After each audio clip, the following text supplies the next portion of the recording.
mo kó nílé mo kálejò mo kí ọkùnrin mo kí obìnrin mo kí ọmọdé mo sì kí àgbàlagbà torí àdáṣe ní ń mọ ìbò gbọ́dọ̀ ń mọ ènìyàn.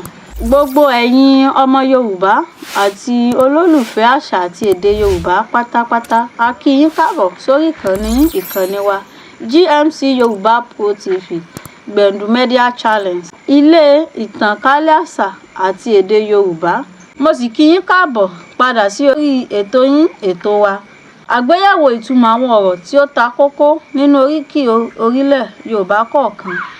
Àwa là ó máa wá, ẹ̀yin là ó máa bá láṣẹ Elédùmarè.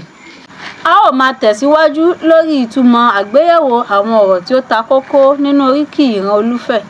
Wọ́n á máa pé àwọn lọmọ onígbòǹgbò ọ̀nà tó dẹra ẹ̀ lábà pinpin. Kí wá ní ìtumọ̀ gbòǹgbò ọ̀nà? Gbólóhùn yìí túmọ̀ sí pé ọba Olúfẹ̀ kan pàṣẹ pé kí wọ́n ó má wú igi tó wà ní ẹ̀bá ọ̀nà ní ìgbà náà. Wọ́n tún mọ̀ kí ìran Olúfẹ̀ báyìí pé èèwọ̀ adó lọ́nà akẹ̀yọ̀. Kí ni ìtumọ̀ adó? Kí ni akẹ̀yọ̀? Adó túmọ̀ sí Ẹdó ní ìlú Benin. Akẹ̀yọ̀ sì túmọ̀ sí ilẹ̀ àwọn Ọ̀yọ́ tí ó máa ń kọ ìlà tẹ́rẹ́tẹ́ ní itan, apá àti ẹsẹ̀. Wọ́n á ní adé òrùrù la gbà f'Aláàfin. Kí wá ní ìtumọ̀ òrùrù? Òrùrù túmọ̀ sí òròlú. Àwọn ọmọ Mọ́lífádé ní jẹ́ oríkì yìí ọmọ Akẹ̀láwẹ̀. Oríkì Olúfẹ̀ tún lọ báyìí pé èrò ìtẹ́rù aláìkẹ̀yọ̀. Kí ni ìtumọ̀ ìtẹ́rù? Kí ni ìtumọ̀ Ṣó? Ìtẹ́rù túmọ̀ sí orúkọ mìíràn fún Ilé Ifẹ̀. Ṣó ni àgékúrú Ṣókò tí ó jẹ́ orúkọ oyè kan ní Ilé Ifẹ̀. Nínú oríkì ìran Olúfẹ̀, wọ́n á máa ní Àbú Ìtẹ́rù. Kí ni ìtumọ̀ Àbú? Gbólóhùn yìí jẹ́ oríkì ẹni tí a máa ń bú nítorí pé ó jẹ́ ẹrú. Ẹrú olúwo ni ó jẹ́ ní Ilé Ifẹ̀. Ìtàn sọ fún wa pé ní ìbẹ̀rẹ̀ pẹ̀pẹ̀ nígbà tí Ọ̀rànmíyàn fẹ́ ti Ilé Ifẹ̀ lọ sí ilẹ̀ àwọn Lárúbáwá láti lọ gba ẹ̀san ikú tó pa bàbá rẹ̀. Ó wù kí ọ̀kan nínú àwọn ẹ̀gbọ́n rẹ̀ ó délé dè òun gẹ́gẹ́ bí ọba Ifẹ̀. Ṣùgbọ́n owú àti ìlara tí ó wà láàrin àwọn ẹ̀gbọ́n rẹ̀ kò jẹ́ kí àbá rẹ̀ yìí ó bọ́ sí i. Ní Ọ̀rànmíyàn bá kúkú fi Àdìmú sí ipò ọba lórí ìtẹ́ gẹ́gẹ́ bí adelé. Àdìmú yìí jẹ́ ẹrú tí ó ti pẹ́ láàfin ṣùgbọ́n tí ó mọ àṣà àti ìṣe ìdílé Olúfẹ̀ dáradára. Wọ́n á tún máa sọ pé àti kékeré àti ìwàkùn. Kí ni ìtumọ̀ ìkékeré? Kí ni ìtumọ̀ wàkùn? Ìkékeré jẹ́ orúkọ igi tí wọ́n fi máa ń há ilẹ̀kùn lẹ́yìn ní ayé àtijọ́ kí ènìyàn tàbí ẹnikẹ́ni má lè ṣí láti ta. Ìwàkùn ni orúkọ mìíràn fún ilẹ̀kùn ní ilẹ̀ Yorùbá. Wọ́n á máa ní ó dẹ́yìnkùlé Adélawẹ̀ ó dòkun. Kí ni ìtumọ̀ Adélawẹ̀? Adélawẹ̀ ni orúkọ Olúfẹ̀ kan tí ó ti jẹ rí tí ó jẹ́ Adé ní Awẹ̀. Awẹ̀ jẹ́ orúkọ àmú omi ní ilé òrìṣà. Wọ́n á tún máa kì wọ́n pé àwọn lọmọ Mogbó Ìṣòwò Jèrè. Kí wá ní ìtumọ̀ Mogbó? Ẹ jẹ́ n dókè lọ́hùn. Omi tuntun tìrú ẹja tuntun wà nù odò ẹ tún máa gbọ́. Èyí kẹ́dẹ́gbẹ́ mú ọ́bù ayá egungun bí ẹni sọ̀wọ́n náà egungun tí ń bẹ lára níbi kárán sọ sí ni lọ́rùn kó gúnrégé káta sókè fáwọn èèyàn gbọ́n fi gbásà wá ga ó gbọ̀nà àrà tẹgbẹ́ yọ èkó lóò lè gùn tẹ́jọ́ láíláí ẹ̀wọ́ ara sókè yín kẹ̀sì rán níbi tó ti jọ́jú lówó tó sì fini lọ́kàn balẹ̀. Nikki Fashion Enterprise, are you looking for where to get beautiful asoke, rich, colorful and strong? Don't stress yourself too much. Come to Nikki Fashion Enterprise today, number 30 Takinde Okegbo, Ondo State, where beauty meets quality. They sell the finest ofi and so for wedding, naming, engagement, coronation, burial ceremony and other special occasions. Nikki Fashion Enterprise wọ́n ta sóògì tí a mọ̀ sí òfì lóríṣiríṣi tí wọ́n sì lè bá yín náà lọ́nà àrà tẹ́ ẹ bá fẹ́ tó sì bá gbà mu ní gbogbo oríṣiríṣi ayẹyẹ bíi ìkómọ, ìṣílé, ìgbéyàwó, ìfinijoyè, òkú àgbà àti bẹ́ẹ̀ bẹ́ẹ̀ lọ. Wọ́n tún ránṣọ taṣọ fáwọn òṣèré orí ìtàgé àtàwọn aláṣọ ẹbí.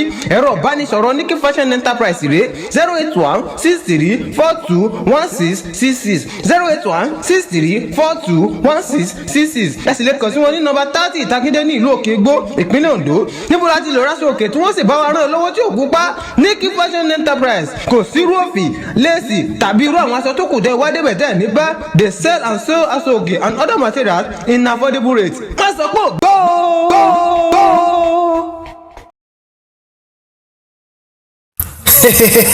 wọ́n fi gbọ̀rọ̀ jọ káwọn pérégedé níbi ká ṣe solar installation kó lálàáfíà tẹ́lẹ̀ rò bí mò ń wí gan Ades Gadgets and Technologies ọ̀gá ni master ẹ ṣe solar installation sílé àti ibi iṣẹ́ yín kẹ́ẹ̀dọ̀rẹ́ mọ́lẹ̀ 247 kẹ́ẹ̀sì máa fi gbé ohun tẹ́ ẹ bá fẹ́ kò sí àní-àní bẹ́ẹ̀ o bó o bá ṣe mọ lóògùn wọn bẹ́ẹ̀ bá ṣe lówó sí làṣẹ gbádùn òyìnbó sí every solar installation you can patronize us anytime any day from anywhere kò síbi tí a ti lè pè wọ́n o wọ́n ṣe solar installation CCTV installation repair of computer system and printing machine kò wá tó síbẹ̀ o wọ́n tún ta àwọn solar accessories bíi panel inverter batteries àti bẹ́ẹ̀ bẹ́ẹ̀ lọ wọ́n tún ta phone àti oríṣiríṣi phone accessories laptop àti phone swapping gbogbo tẹ́ bá rà níbẹ̀ lójú ojúlówó iléeṣẹ́ wọn wà ní odò ṣídà ní ìlú Ondo káàkiri àgbáyé lẹ́sìn lè pè wọ́n kọ́ bá yín ṣiṣẹ́ ẹ pè engineer Ades sórí ẹ̀rọ ìbánisọ̀rọ̀ wọn 08142576890 lẹ́ẹ̀kan sí 08142576890 tàbí 09068798203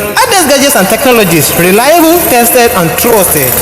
àbẹ̀fẹ́ ọ̀kímọdé o mo tún ti wá fowó ilé iṣẹ́ kan sọ̀yà gbangba níta gbangba Aqualet plumbing company ibẹ̀ ló ti rí plumber tó gbámúṣé tí ò nílò fake material súnṣẹ́ yín tó mọṣẹ́ tó rí rẹ̀ pé tó sì dángájá pẹ̀lú òfin àwọn oníbàárà no water no life òótọ́ nìyẹn kò sí rọ́ńbẹ́ tẹ́ bá fẹ́ mọ gbádùn omi tí ń wọlé gerege tí ń jáde gàràgà láì lẹ́jọ́ nú Aqualet plumbing company ní ẹ pé they offer top quality plumbing solutions for home and workplaces and they are professionals who deliver fast and reliable plumbing solution for customer satisfaction every time. You can call them for complete home plumbing installation, house renovation plumbing, pipe repair àti bẹ́ẹ̀ bẹ́ẹ̀ lọ. ẹ ti ń wá bẹ́ẹ̀ sí máa pè wọ́n. ẹ má làágùn jìnnà ẹ̀rọ ìbánisọ̀rọ̀ WhatsApp wọn rèé 09167420596 lẹ́ẹ̀kan sí